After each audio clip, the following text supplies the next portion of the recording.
the joint Budget and Finance Committee meeting and Committee of the Whole meeting to order is Monday, October 23rd, 2023, and the time is 3:35 p.m. Councilors, have you had a chance to look at the minutes from the last meeting? Yes, ma'am. Is there a motion? Second. All in favor say aye. Aye. The minutes from the last meeting have passed. Next is consideration of the consent agenda. Councilors, do you have any items you would like to place on consent? Yes. Councilor Abbott. As soon as I'm done. Councilor Abbott. Oh dear, I didn't put down, I put the numbers, but I wanted speakers and I didn't put the numbers that I wanted. It's always an efficient person, okay. For the consent agenda, item 4, 5, 6, 8, on page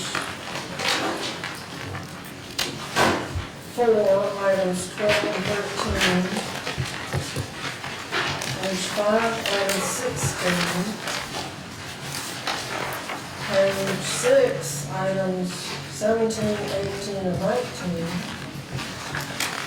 Page 7, items 20 and 22. And then page 8, item 24. And page 9, item 25. Okay, so the items Councilor Abbott would like to place on consent are items 4 and 5 on page 1, items 6 and 8 on page 2, items 12 and 13 on page 4, item 16 on page 5, items 17, 18, 19 on page 6, items 20 and 22 on page 7, item 24 on page 8, and item 25 on page 9. Madam President, do you have I don't any? have any other questions. I think there was another. There wasn't. I moved the approval of the consent. Items considered for consent. Second. All in favor say aye. Aye. The consent agenda has passed. If your item was placed on consent, you're free to go home. First item is item number 7. This is the Bloomberg grant. Yes, ma'am, we have Amelia Mother here to speak to that item. Okay.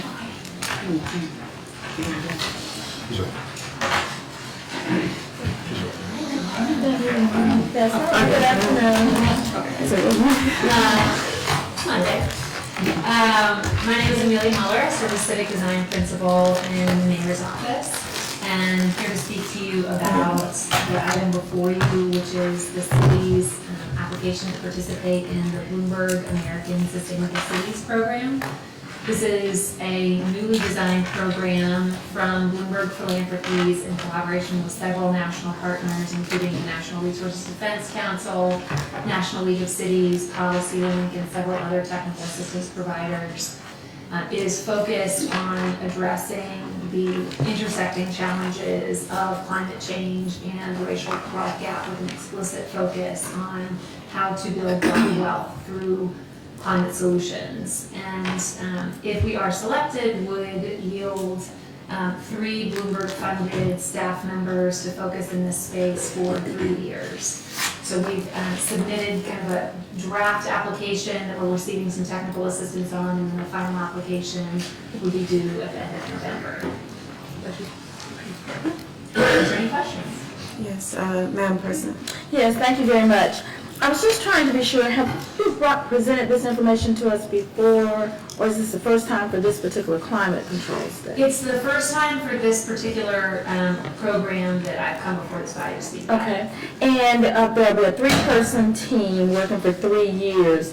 Have we talked about what quadrants of the city, or is this in places where we feel we have problems already? So this would be, citywide in terms of the strategies that these staff members would be focused on. We would, through the course of their work, identify priority projects and priority areas. And we really see this as an opportunity to layer staff resources on top of some of the planning grants and other things that we did before this body to talk about. For example, we're in the process of implementing a climate pollution reduction grant through the Environmental Protection Agency, which we've talked about. So not only is this an opportunity for sort of staff support, but it's a chance to also consider how we think about the full range of opportunities in the bipartisan infrastructure law, Inflation Reduction Act, et cetera, and how we bring those resources to bear for Birmingham. Okay, thanks for mentioning that, because maybe I didn't phrase my question right, Okay. the initial question, because I thought I heard that there was some studies going on with climate pollution, that we're going after a grant in the past, so I was trying to see how that compared to that. Got it. So the previous grant, the climate pollution reduction grant, will support a staff member to focus on that particular effort, which is quantifying greenhouse gas emissions and servicing priority projects for that specific EPA program. So that's separate from, but deeply related to the work that this team would be focused on. And I think what's important to note about this team is that they'll receive quite a bit of training and broader technical support from the suite of partners that I named before to think about more innovative practices and solutions that we can bring to bear for Birmingham. Okay, thank you, Madam Chair. Thank you. Councilor Abbott? Yeah, thank you. Can you elaborate a little bit more about the creation of minority businesses out of this program? How is that going to work? Absolutely. Is it new businesses or is it old businesses? To be determined. So one of the sort of broader conversations that's happening nationwide is around how the mix of federal investment, particularly as it relates to mitigating the impacts of climate change, actually create wealth in the communities that have been harmed by environmental injustices. And that could manifest in a lot of different ways. It could mean helping to resource new and existing Black-owned businesses in, for example, solar panel installation, or the creation of green infrastructure in neighborhoods, the development of other climate solutions that might reduce greenhouse gas emissions and help us address the impacts of climate change. So we don't presume to prescribe exactly what the kind of programs and interventions would be that this team would recommend, but I believe, it would be a combination of how might we resource existing Black-owned businesses, but also imagine the just transition as truly reaching communities in Birmingham.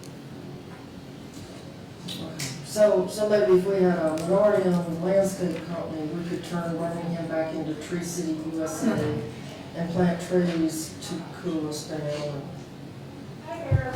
One such possibility.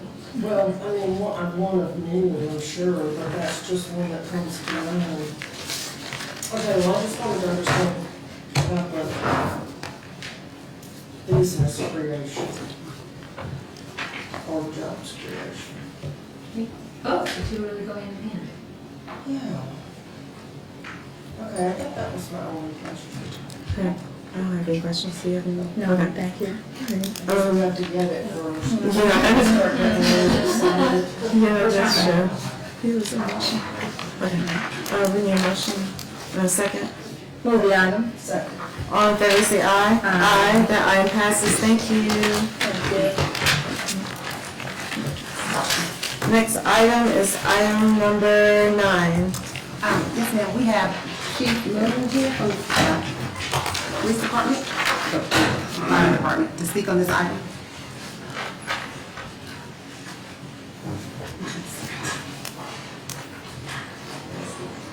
Good afternoon, everybody. Good afternoon. Corey Moore, I serve as the Fire Chief of Birmingham Fire Rescue Service. The item before you today is us want to partner with Emergency Services Consulting International to help develop 3 to 5 year strategic plan. This is basically our roadmap for the next 5 years. So I created an internal document when I took over almost 4 years ago. You would believe it's been 4 years since I took over. But that was internal. We did SWOT analysis to get feedback from our personnel. But now we want to have a public-facing, professional, strategic plan to show where we go over the next 5 years. So that's what this is about. It'll entail a 5-phase process It'll take approximately 4 or 5 months to develop, where we have internal and external stakeholders to provide feedback. We have a series of forums and small groups to develop our initiatives and strategies. And it'll cost $37,919. This will be our first documented plan since about 1995. So this was one of the things that I identified when I took over, something that we wanted to do, but COVID and World Games and some other things kind of took precedent. So just following up on one of my strategic initiatives from when I first took over. Perfect. Council Abbott? Yeah, is Emergency Services Consulting International, is that a government agency, or is that just a business that has an important sounding name? They're a business that just has a report sounding name. They also do promotional exams, but this is something that they specialize in, provide work and assistance with strategic plan. Okay, and once you have a strategic plan, that will help you to know how much money to ask the administration for to beef up your department? Yes, ma'am. It'll provide the roadmap going forward for the next few years. So absolutely. Good, thank you. Madam President? Yes, thank you, and I do just want to be sure that I understood. This will be the first time that we've ever done this externally. Has it always been something that maybe within the leadership of the fire department, you've done that on your own? Yes, ma'am. It's usually been internal, but this will be the first time we have it public facing. It'll be posted and sent out on our website. We're actually getting input from the community. So this will be a community-based strategic plan. We want our partners to have some input in what the department or what service they get, so we want them to have some input on what our service looks like. I do hope that will be valuable. I think it will be, because getting that community input, sometimes residents don't understand. Let's say, for instance, you take away paramedics from a particular fire station, or you don't, you decide to change what is offered at a particular fire station. And we've had that idea always that each fire station needed the, that type of coverage. So this will be a time to engage community on reasons for just what plans we have. Yes, ma'am. That's why this will be extremely valuable, because it'll give them some insight on how we operate and also give them a chance to have their input heard. Okay. Absolutely. All right, thank you. Okay. I don't have any questions. I'm good. Everybody's good? Okay. I move approval. Second. All in favor, say aye. Aye. Item number 9 passes. Thank you, Chief. Next item is item number 10. Madam Chair, we have Annette Harris from Finance.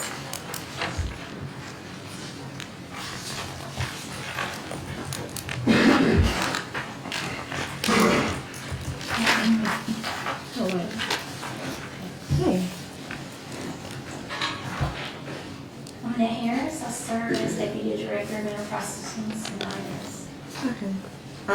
Can you tell us a little bit more about item number 10? Yes, Granicus is the software that is used to keep up with the council agendas and the meeting notes and other things that they use it for in the clerk's office. And this is the annual management. Madam President, do you have any questions? Yes, I just want to know, this is for a term of 3 years.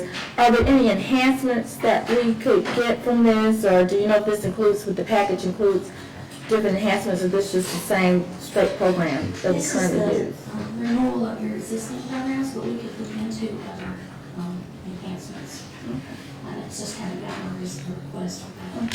I just know sometimes it's down, or we don't have sometimes the information, and so I was just wondering, is this like upgrade to the technology or upgrade to the services? This is strictly just the renewal. The renewal of it. licenses. Okay, thank you. Councilor Abbott? Yeah, but thank you. Does Granicus have anything to do with our online mapping system? No, that would be Esri or GIS. Okay, so this is the one where we look up all the old agendas to see what we do. That's correct. I do have another question. Is this the only provider of this type of service, or how is this renewal? Is it done through, do you evaluate it in order to go back, or we just go and get the same service? Well, unless we get a request for a change or we know that there's a major upgrade coming, we usually just renew what we have. If you would like, we could look for another service. Well, I guess go ahead. The other thing is that they also do your recording of the sessions that are sent out into some TV stations or something. So there would be some equipment cost in replacing it with something else. And it wouldn't be a, quick turnaround. So does the clerk's office or the council admin, are they part of any of the discussions about, I guess, the utilization of the service or whether we like the service or it meets our needs? Do you know if that takes place? It usually does. I'm usually going through the clerk's office. I was gonna say one thing, Chief Mitchell did say that Lee has shared the enhancements with you all, and it's the app that's on your, should be on your iPad. And, if you all need a refresher or we need to get some more information, we can do that, but it is an app on your iPad. I think you all used it when we used to do paper, and now we've gone, paperless. But there's a lot of things, and I know Granicus also does like the board appointments, and so that's on there, and it keeps up with all that, and it lets people know, when appointments are about to expire, or how they can apply, and things like that. How long have we been using Granicus? Before I was in this position, so It was here when I got here, so it's been at least 20 years. Anybody else have any more? Okay. Is there a motion and a second? I move approval. Second. All in favor, say aye. Aye. Item number 10 passes. Thank you. Thank you. Next item is item number 11. Madam Chair, we have Galvin Phillips from DYS.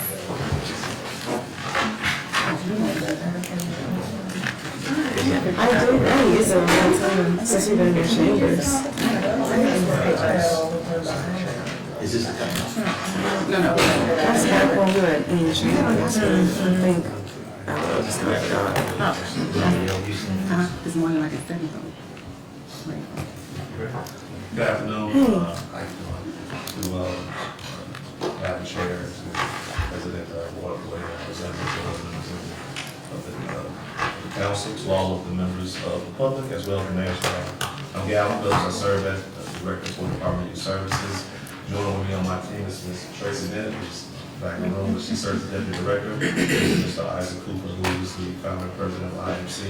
Before you is the item considered for the allotment of $1 million to contract with the IMC for the deployment of financial literacy education inside Birmingham City Schools. A few highlights on this one is that this particular proposal will scale up the activities from 6 schools in the prior year up to 20 schools, covering all 9 council districts, serving thousands of students, providing education and supportive services to families, caregivers, as well as to the teachers in the classroom.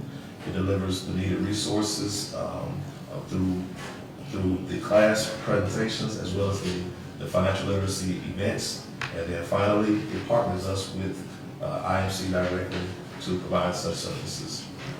Joining me is Isaac Cooper. He'll provide you a presentation and then we'll pause for additional questions. All right, absolutely. We have a pretty thick packet in front of you, so I'll go over a few highlights before we get into any specific questions.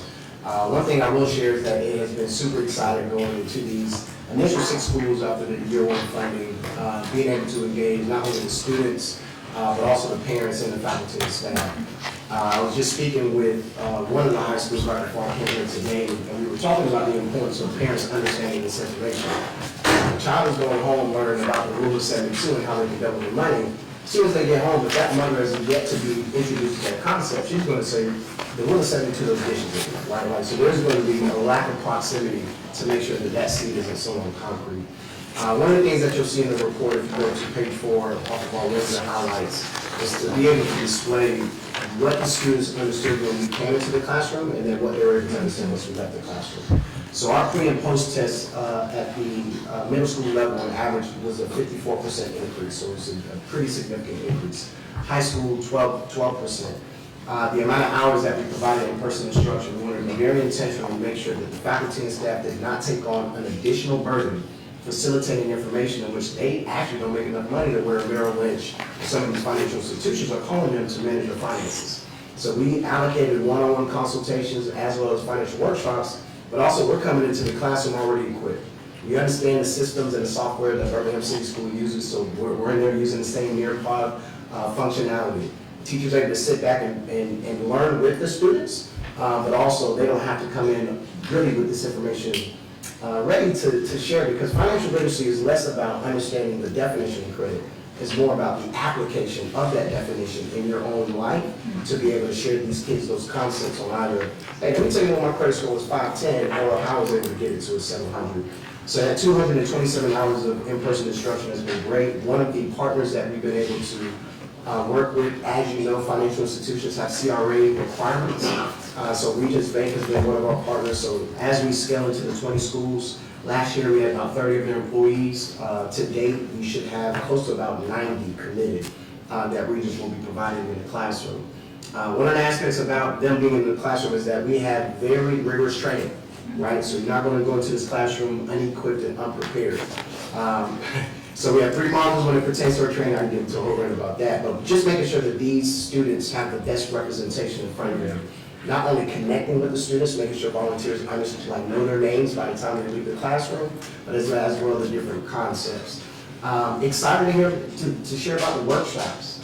One of the stats you can see there is a little less than $500,000 of student loans have been forgiven for faculty and staff members due to our public service loan forgiveness workshop that was actually facilitated during the Week of Classic last year.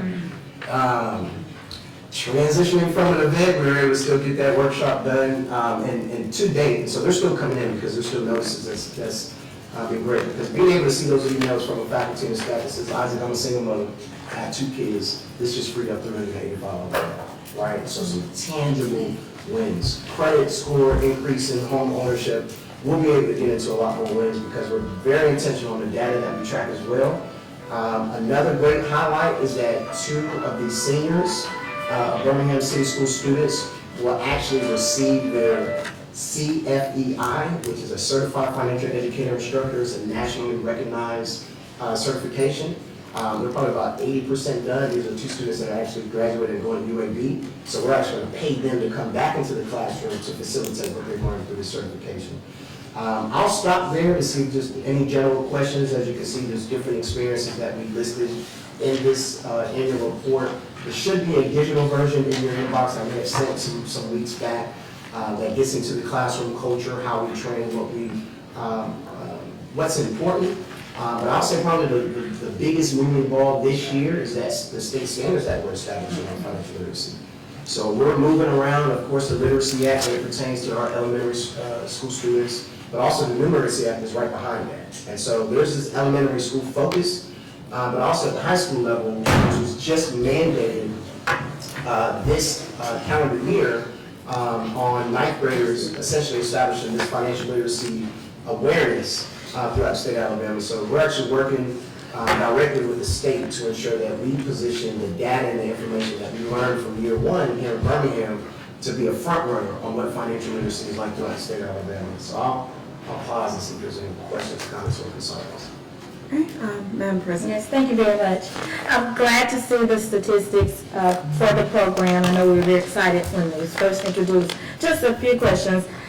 This is a total of 20 schools. What's your current number of schools now? Is this adding schools or this is at the same Yeah, level? great question. So we started at 6, Okay. adding 14 more schools. Okay. So we'll be in all high schools, so all high schools will be covered, including the virtual high school, and then 13 middle and elementary schools. So it's that mix between K through 8, 4th grade, and then And I didn't dive real deep into your data, but can you tell me on the 12% increase in high school scores, why was there that seemingly gap there? Was it that just the middle school didn't know that much and so they had a big delta to improve, or? Yes, so that's a great assessment.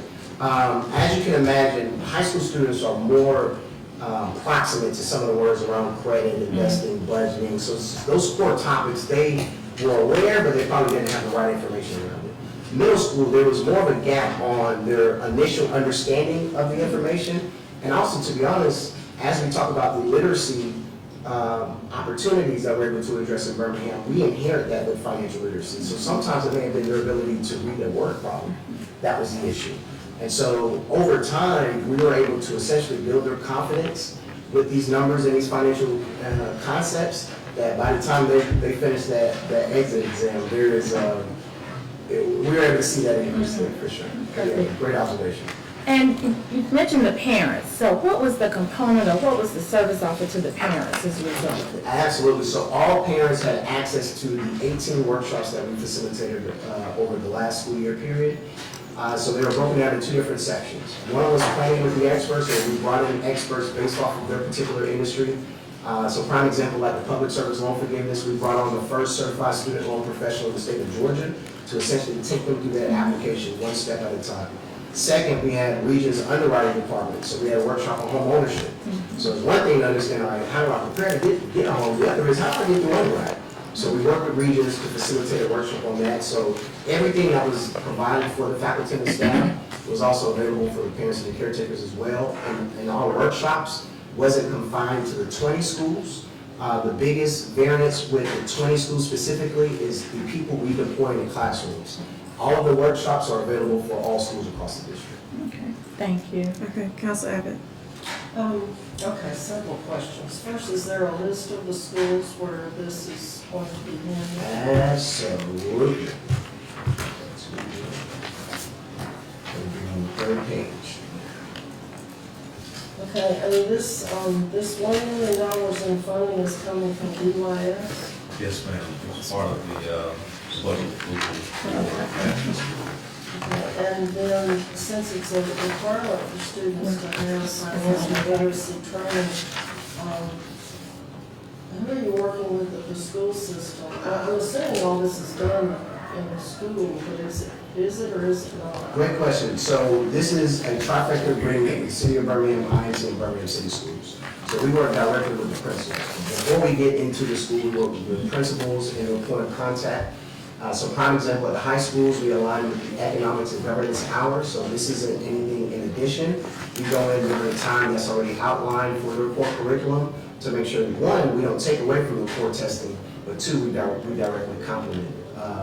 Middle school, social studies, and then elementary schools, the math hour. Now, the requirements for financial literacy, to your point, will begin the next school year, starting in 2024. And so this is where I've been sharing that Birmingham is really innovative when we think about how much data that we've been able to extract prior to them mandating this at the state level. And so we're currently communicating with state representatives to show our results, but also to see what they deem as a standard for financial literacy at the 9th, 10th, 11th, and 12th grade level, because they have yet to establish that. Good. Yeah, this is a nice list. So how many more schools are you gonna add next year? Let me say that. So what we would hope to do is to obtain approval of this first. And then we will continue to work with IMC and BCS to try to deploy these resources all across the district.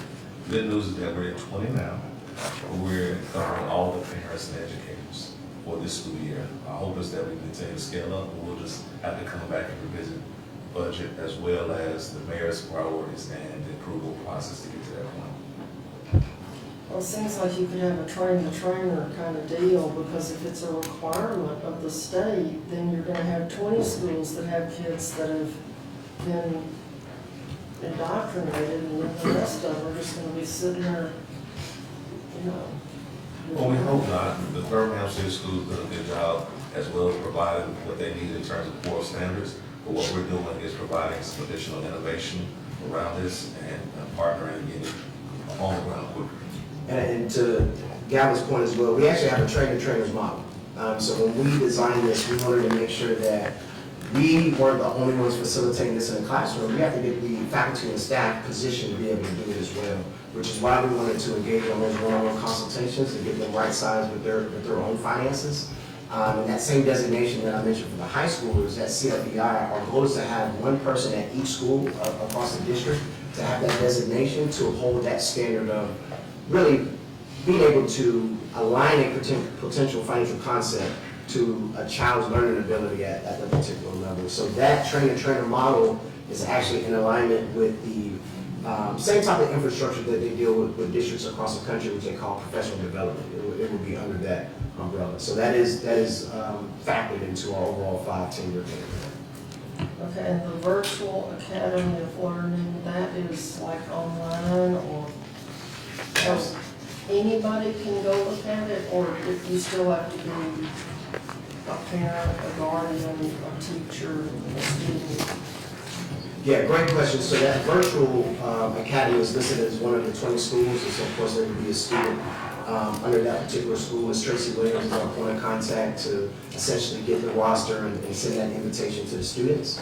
Any virtual workshops available for the faculty and staff and the parents will be available district-wide.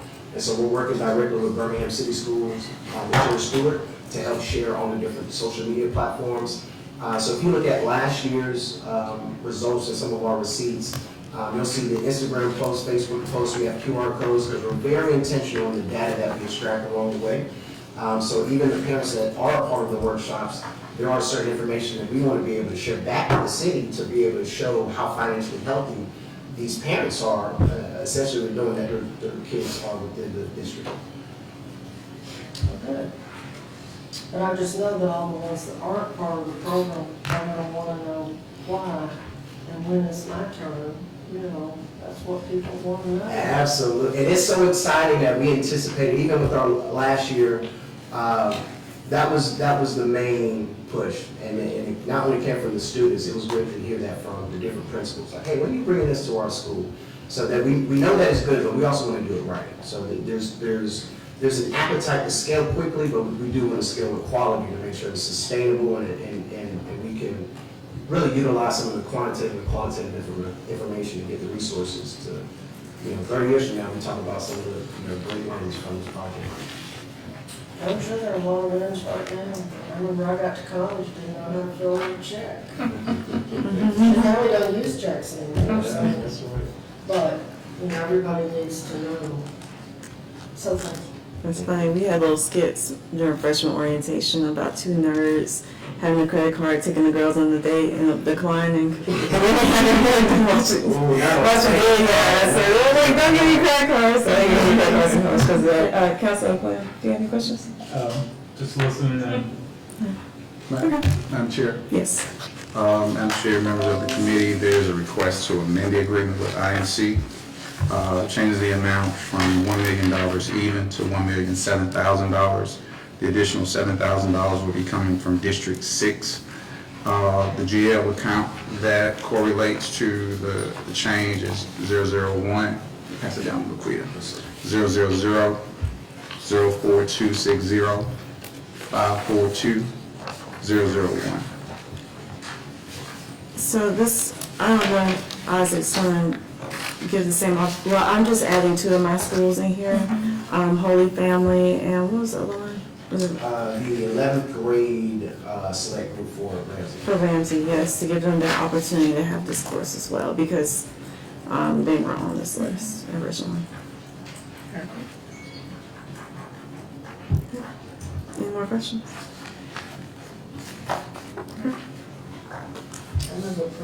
Second. All in favor, say aye. Aye. This item passes. Thank you. Next item is item number 14. Yeah, 14. Yes, Madam Chair, we have Mr. Arminio Johnson from IF for this item. Arminio Johnson, Service Project Manager, Department of Innovation and Economic Opportunity. Item before you this afternoon, here's an agreement with the City of Birmingham and Robert Taylor, Custom Taylor, and which the city is going to offer up to the amount of $17,250 in support of this project. Let me give you the context of what's going on here. Mr. Hill here, who has been in business for 40 years on 3rd Avenue and 22nd Street, was part of that building and was that house, Bazaar, Magic City Grill, and barbecue that was bought out by an entity developer that they all had to move. And doing so, we lost Magic City Grill, who was a tenant in the city for 25 years, Bazaar Coffee Shop. And this was the only business that resided and stayed over in Birmingham. So in doing so, Mr. Hill has now moved to the south side on 712 32nd Street South. His business is going to expand, part of his renovation and his expenses for his relocation. The city found it prudent that we keep him open, keep him viable, keep him alive in the city. It's a small business, and it has been a great priority in the city of Birmingham. Again, we have Mr. Hill here if you have any questions, but this is just to keep him alive, keep the business going.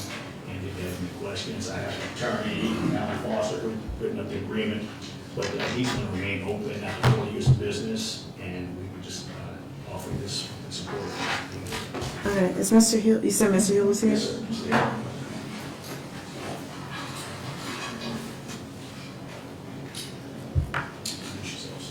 Hello, Hello. I'm Robert Custom Theaters, been in the business for 40 years. I'm on 2205 Judd Avenue North. As you stated, the building was sold and they wanted to hike our rent 5 times what I'm paying, which I could not afford to do that. And in the meantime, I'm happy to relocate, which is what I found another place. And I really want to stay in business, and that's it. Council Abbott, do you have any questions? So you have already moved, Well, yes, I moved and you moved to 712? to 32nd Street South. 32nd. Oh, he said that. Okay, so this money will cover some of the expenses of your having moved and Remodel. stayed in the city of Birmingham. Yes, And you had to remodel the building? yes, something, This seems like a deal. Well, just from the time standpoint, he was given like a 10-day window to be out of Third Avenue and have to find some place to go. So just the time constraints, we just have to make this happen. So he's trying to get the building renovated and make renovations as necessary. And this is in your district council. Yes. You're quite familiar with the situation, so. Yes. But he's been, it's open since 1983, so, we're gonna do everything in our power to move on, so. Gotcha, okay. Yeah, Council Quinn. So Director Wesley did mention this to me. I'm curious what happened with the arrangement with the parking authority, because that was one of the options that was. You'd have to confer with Mr. Wesley on that. I'm not familiar with the arrangements of how that resolved itself, but we just knew that getting in was the deal. Right. Yeah. Again, that was a priority for us. Yeah. Okay, so I'll have to follow up on that, because city owns the parking authority properties that the parking authority manages the properties that the city owns, so, having tenants in those spaces are important to us too. But in any case, my other question is there any capacity to go back and to the owners of Bazaar and Magic City Grill and, give them the opportunity to come back? Well, Magic City has already relocated out of the city, so they made a decision to go, and Bazaar just didn't have the capacity in terms of that, so we did reach out to, offer some sort of assistance. But Magic City Grill just desired to just get out of the city, and they have so moved on. So this was the only business we were able to keep within the city limits. And Glad you could stay in District 5, Mr. Hill. 40 years, that's a long time. I thought I would just be there. It didn't happen. Thank you, Council Quinn. Madam President. Well, thank you, Mr. Hill. Of course, I know you were quite a fixture down there next to the Red Cross. Used to pass by your building all the time. So I am glad to see that you stayed in the city of Birmingham. So I appreciate that. And I know you serviced a lot of, I want to say gentlemen and ladies maybe, but you did the tailoring. So thank you very much. Thank you. That's all. Am I making this up? I thought the developer wasn't supposed to oust the businesses. No, I don't know why. Okay. One of my staff members told me that. They were a little confused as to why they forced all the businesses out. No. Well, that's really, who's the developer? Who bought it? it's a group out of New Orleans purchased it, I can't recall the name. Okay, okay. I'm just a little disappointed they forced out existing businesses when they could have just worked with them. But thank you for saving him, and thank you for saving the city of Birmingham. That means a lot. So, Yeah, 5 times the rent, that would make you leave in a hurry. yeah. Okay. Is there a motion? I move approval. Second. All in favor say aye. Aye. That item passes. Thank you. Item number 15. Yes. We have Benita Ryan from DPW here to speak to that. This is Council Abbott's favorite item.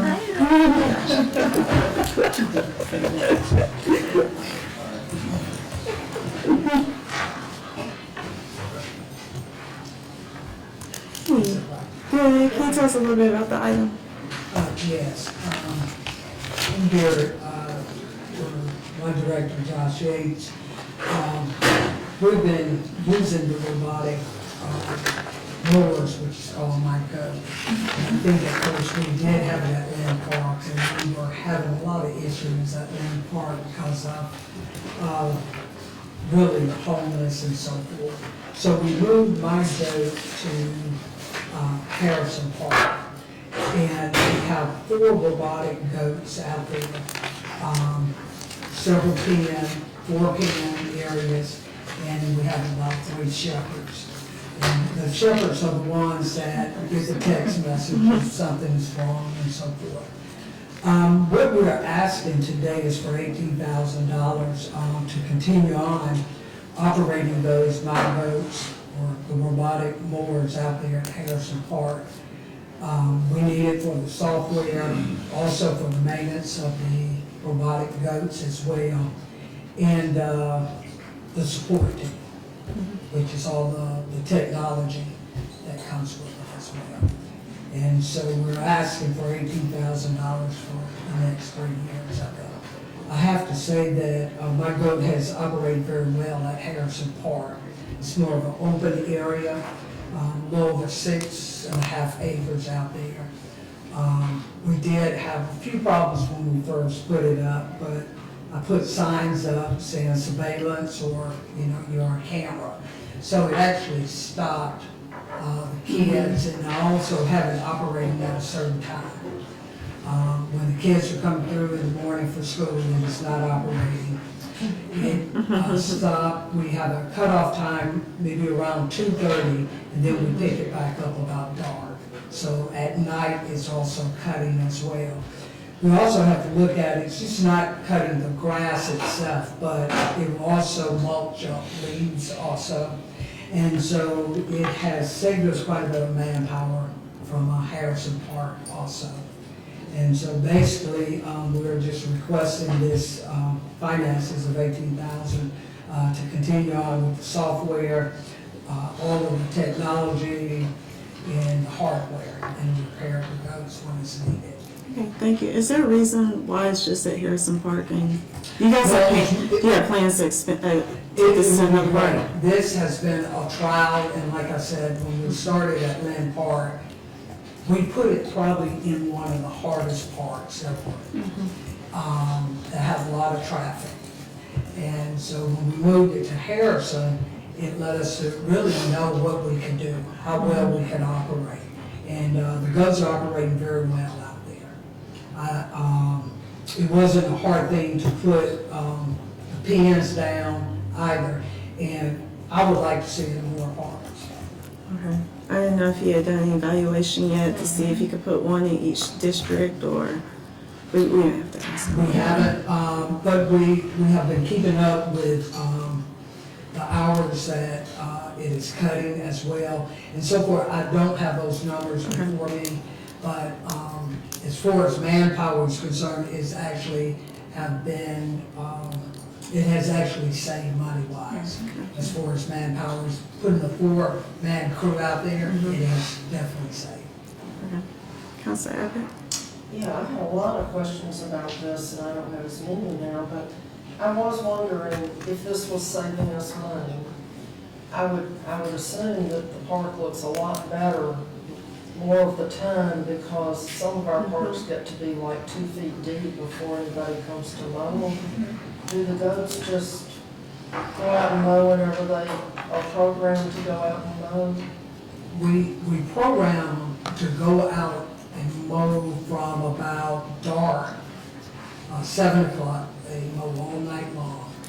They stop at, I think at 6 o'clock, pick back up again at 10. So they're constantly mowing. They are actually manicuring the park. The parks look more like your front yard because they're constantly cutting at all time. And the blades that are on them are no longer than maybe like a razor, but they're very sharp, very easy to go in and to change the blades out as well. I mean, it only takes a few seconds to pop one out, put one in. And they go back to their charging station as well when it's time for, you know, them to go back. They automatically go back to the charging station. All of it's computerized, and the goat itself is no problem. No problem. We did have, I think, a kid or two probably tried to ride, and we got up the sign and all of that. We haven't had any problem for quite a while now. And I would like to see them in more areas also. We get through the winter season with them and begin off in the spring. I think we'll see they're very successful for us to have as well. So, do they have a geofence around the area that they're cutting so that they know where to go? When you talk about the shepherd, the goat, and the pen, and actually there's a machine that goes through and cut and put a wire down. It's like the wire makes the pen and they stay in that boundary. Now, the crew goes out and just only in maybe about an hour or so, they may have to cut the right of way on the other side of the fence because we did not want it to go toward the highway.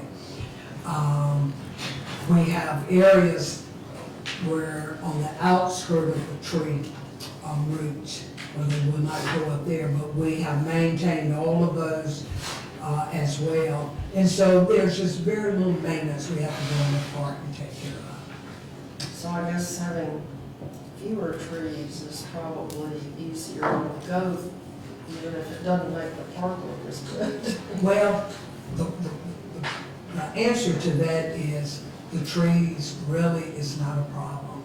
Because most times the trees, if they're very large trees and the roots are growing out, there's no grass. So we are actually putting, this was a tree, we were actually put the wiring out here. Around the drip line.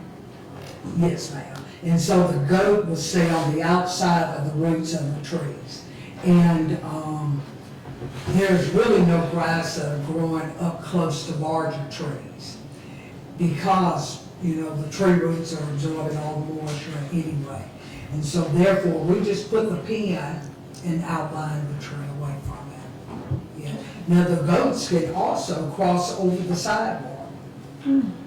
Our pens, also we run the wiring in between the groove of the sidewalk and glue it down. And so therefore, that if the goat also have this area as part of the pen, it will cross over the sidewalk to it and still know when to come back to its charging station. Works very well. I'm impressed with it. Yeah, but that's the aesthetic like that.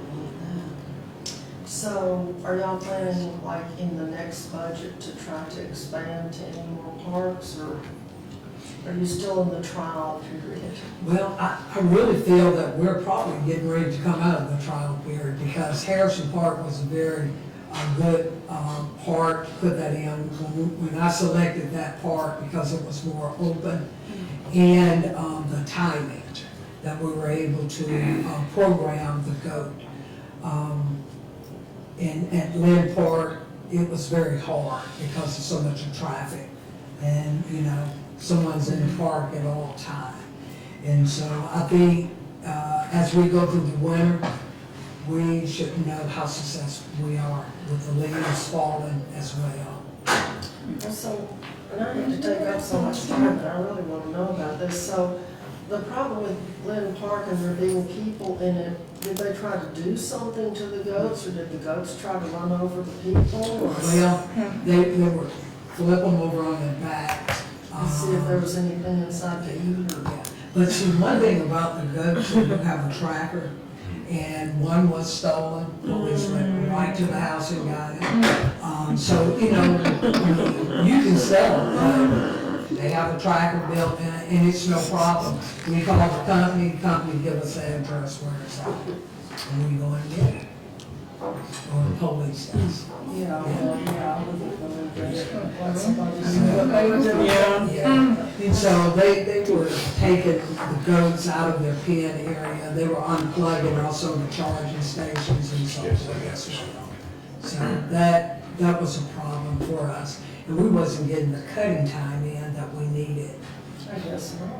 Right. Okay, well, thank you for all the information. I'm not going up there. That's why I have to ask all these questions like that.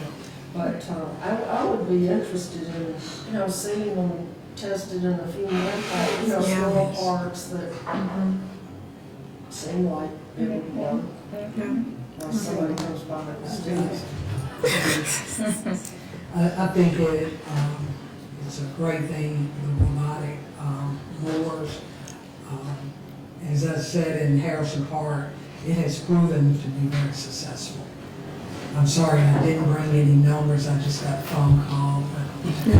And so, but it is very successful because, you know, I'm going out to the park sometimes looking, and they're cutting a lot lower than even our mowers are. And like I said, when we cut every 14 days, this robotic mower is cutting every day. Who's cutting it every 14 days? Well, the parks that we cut, we rotate about every 14 days to the parks, and that's why they get so high. But when we can put the robotic mowers in, they're cutting every day. And you cut some of the parks, and who cuts the others? We cut all the parks, I'm just saying in our rotation. Okay. The council approved last week some additional parks that the next park and rec is probably helping with, you can, yeah. Yes, sir. Yep, and I was gonna say, Chief Mitchell did say that they will look into expanding, using some of the cost savings.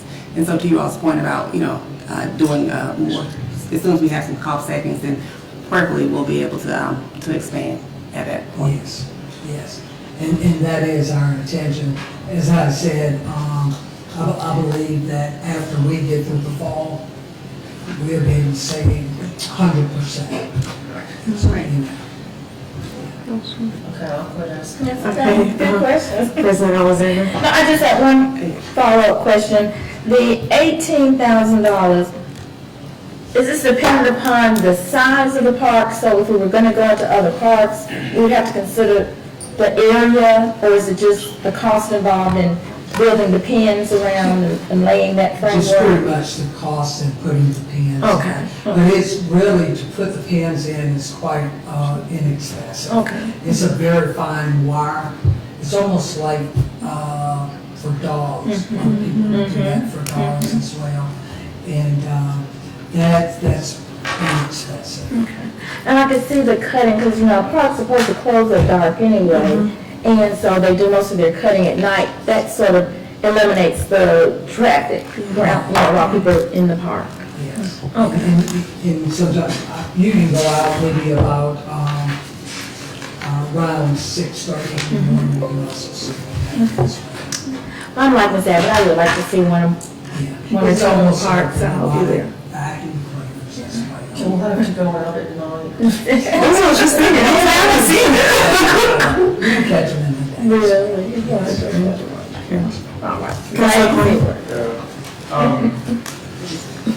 This is awesome, you know, given the fact that we have 117 parks and our really hard time keeping up with them. This is exactly the innovative kind of approach that we need to, you know, get the parks at the level that everybody wants them to be maintained. I'm curious, how do you guys deal with trash?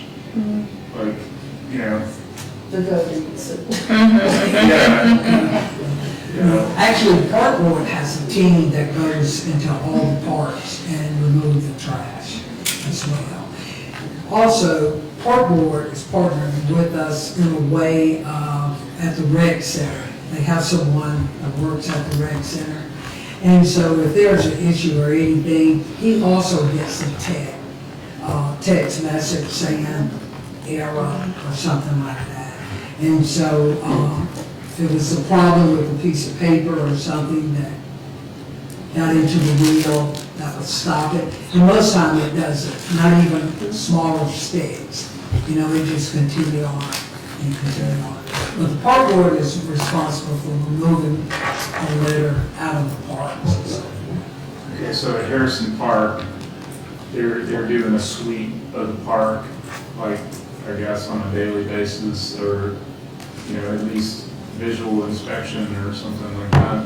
Yes, they actually have crews that ride through their parks and pick up the litter, but we also have someone stationed at the rec center, park board does. And so they have bought in with us on this as far as helping us to maintain. When it comes to things like any kind of object obstruction to the goat or something like that. Because we'll get a text saying if the goat got hung up or something to that effect. Because it's one thing not to have a grass cut, it's another thing when you got, you know, a newspaper shredded or happening or, so. But the technology part of it, it always alerts us if there's a problem. It even alerts us when it's time to change the blades, time to pull maintenance as far as cleaning around the wheels or something like that. And it's not very often. Councilor Abbott, do you have any more questions? I do, and I'm gonna be fine. You sure? I know we've got to move ahead. Madam President? Is there a motion and second? I move approval. Second. All in favor, say aye. Aye. Item 15 passes. Thank you. Thank you. Next item is item number 21. Manager, we have Brandon Johnson from OCA.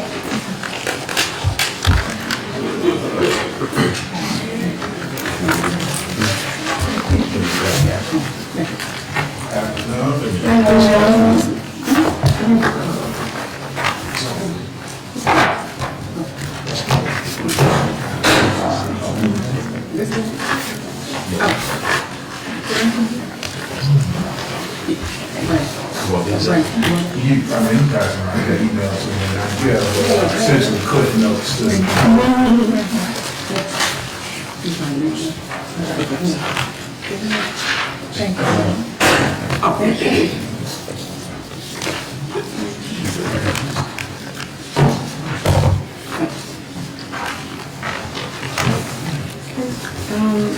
Brandon, Mr. Johnson, can you tell us a little bit about this item? Yes, ma'am. My name is Brandon Johnson. I serve as Assistant City Attorney. The city was recently awarded one of 9 grants nationwide for the Community Violence Intervention and Prevention Initiative. The grant is an award of $1,998,002.25. The award is focused primarily on youth crime reduction. So it builds on 2 investments that were made by the council and the mayor earlier this year. One for the Aspen Institute Justice Governance Project, another for the Credible Messenger Mentoring Program, which will launch later this year, and the third for the Restore effort with the Jefferson County Family Resource Center. There are 3 key goals to this initiative as proposed to the Department of Justice. One is the expansion of the existing Restore program, which services youth from the ages of 16 to 19, which is a partnership not just with the Jefferson County Family Resource Center, but the Family Court and Juvenile Detention Facility. The second goal is to create an expansion of that program to service youth 11 through 15. That program will be a partnership between Restore, Birmingham Police Department, and the Housing Authority Birmingham District. And then the third is building on the exceptional investment already made by the council and the mayor for violence prevention over the last 2 years to create an enhanced public safety agenda with an emphasis on actionable youth crime reduction strategies and equitable policies and programming, which will build off of the Aspen work and will also give us our data-informed strategies. And then this sheet, the single sheet that I passed out gives you the project partners for each of the particular goal areas. Councilor Flynn, can you pass that down? Thank you. Councilor Abbott, do you have any questions? I don't Madam President. Well, yes, thank you for explaining this, because I remember the action you took in May of 2023. Yes, ma'am. And so I remember that we had some of our juvenile courts. I think Judge Hilliard came over. Is that the program that you're dealing with? Yes, So ma'am. let me just ask first thing. So part of this money would be used to expand to another age group? Yes, ma'am. Okay. And with this expansion involved, now are we getting other resources in, or is it the same team that would be We'll be utilized? expanding from, I get the names mixed up, but essentially 2 caseworkers to 6. Okay.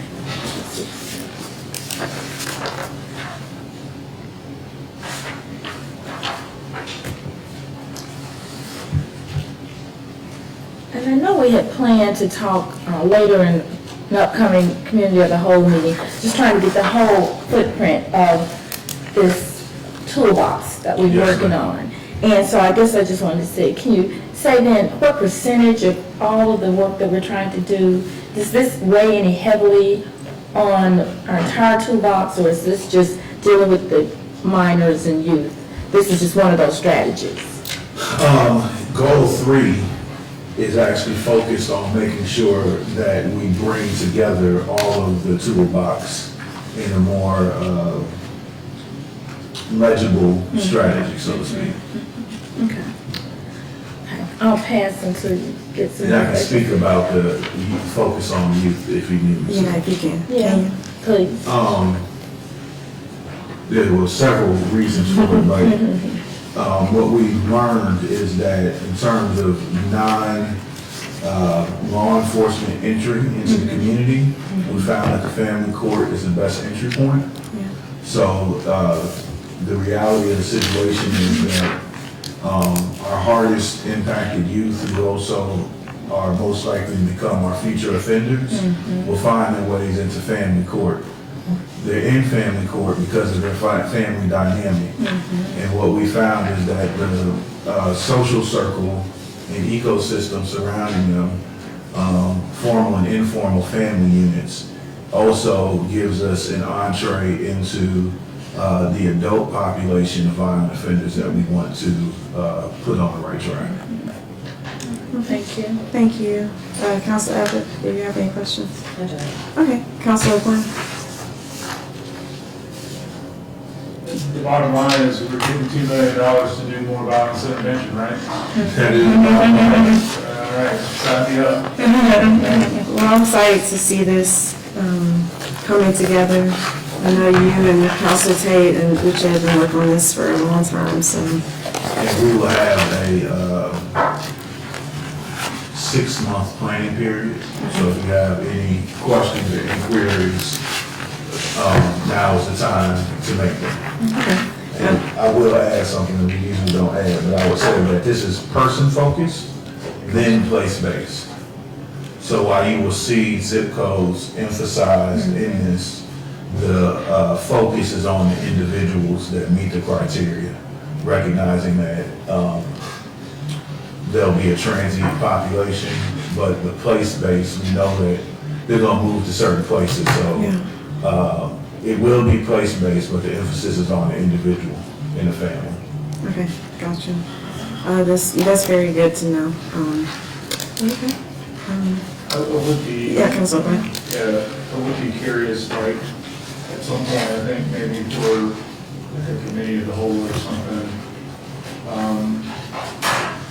to sort of get an assessment of like the big picture. So if you looked at the violence intervention from the 30,000-foot view, there's all of these different approaches to addressing that issue. At some point, I would appreciate just a assessment of how many of those things we're hitting on, you know, maybe anticipating, you know, some of the gaps that, you know, we may try and fill down at some point down the road. Absolutely. Yeah, like a high-level plan or proposal so the public can know as well. Right. Like every sector, maybe the police, what they're doing, what you all are doing, so. As directed by the mayor, more than happy to go as deep as you need me to go. Okay. Okay. I think we have a motion and a sec. Did we have one? I'm not sure we did. Oh, I think we did. Okay. Well, let's do it again. That's right. Just go for it. That's good. Move the item. Second. All in favor, say aye. Aye. The item passes. Thank you, Mr. Johnson. For sure. Okay, last one is item number 23. We have Tim Brett from PEP. Interesting.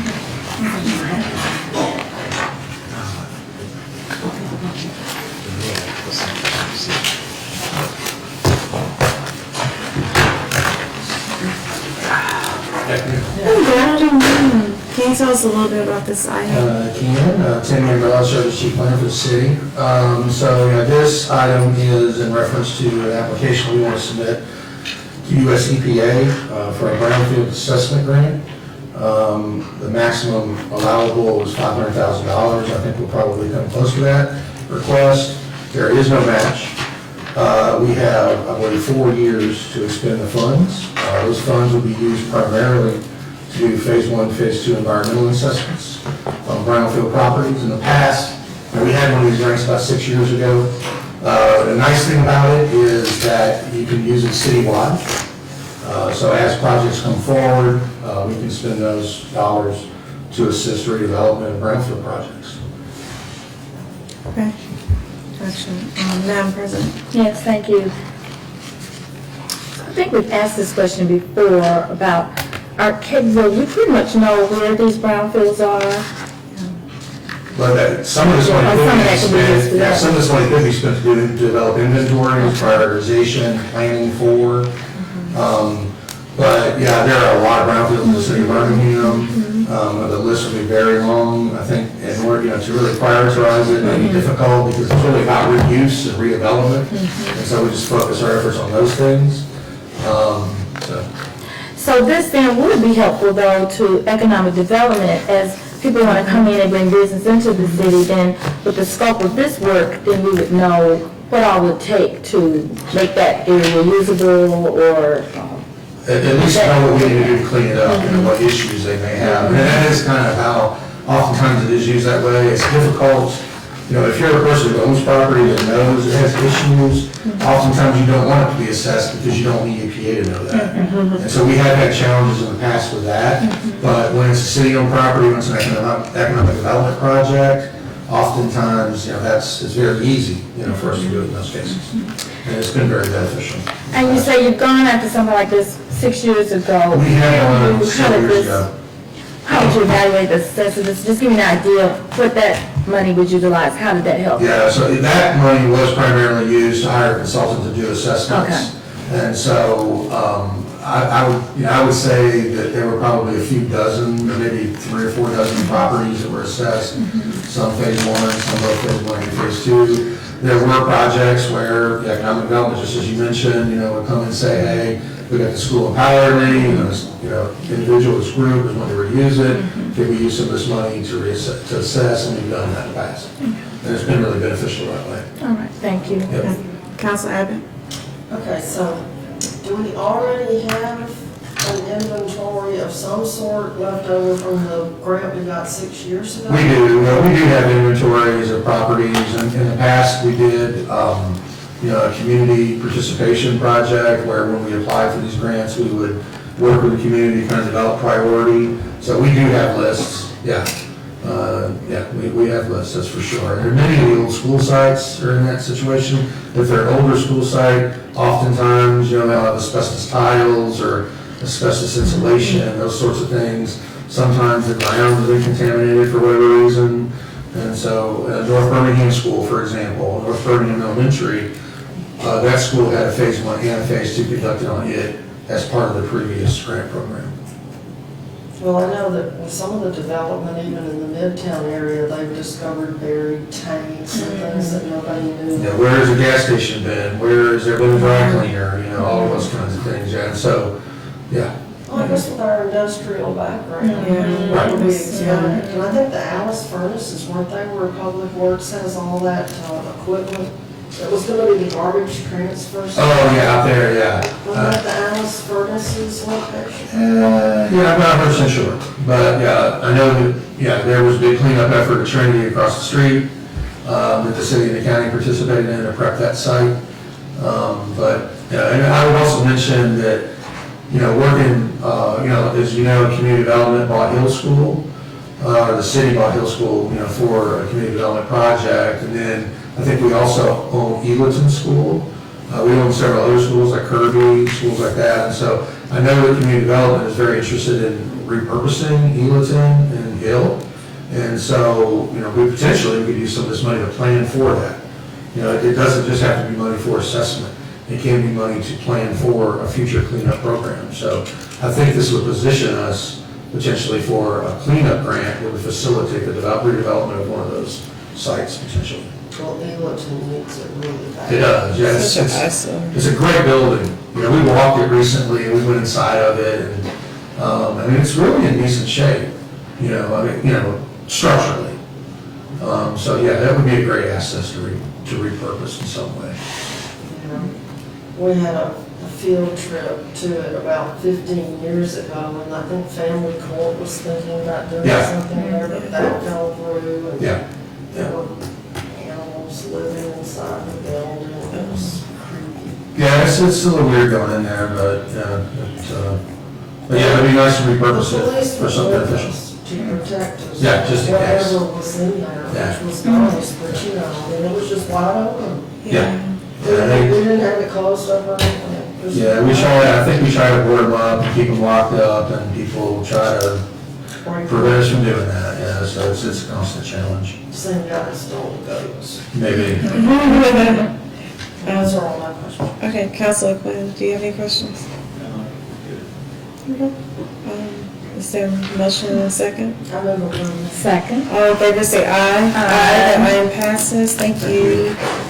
There aren't any old or new business items. The next Budget and Finance Committee meeting will be on Monday, November 13th at 3:30 p.m. Is there a motion for adjournment?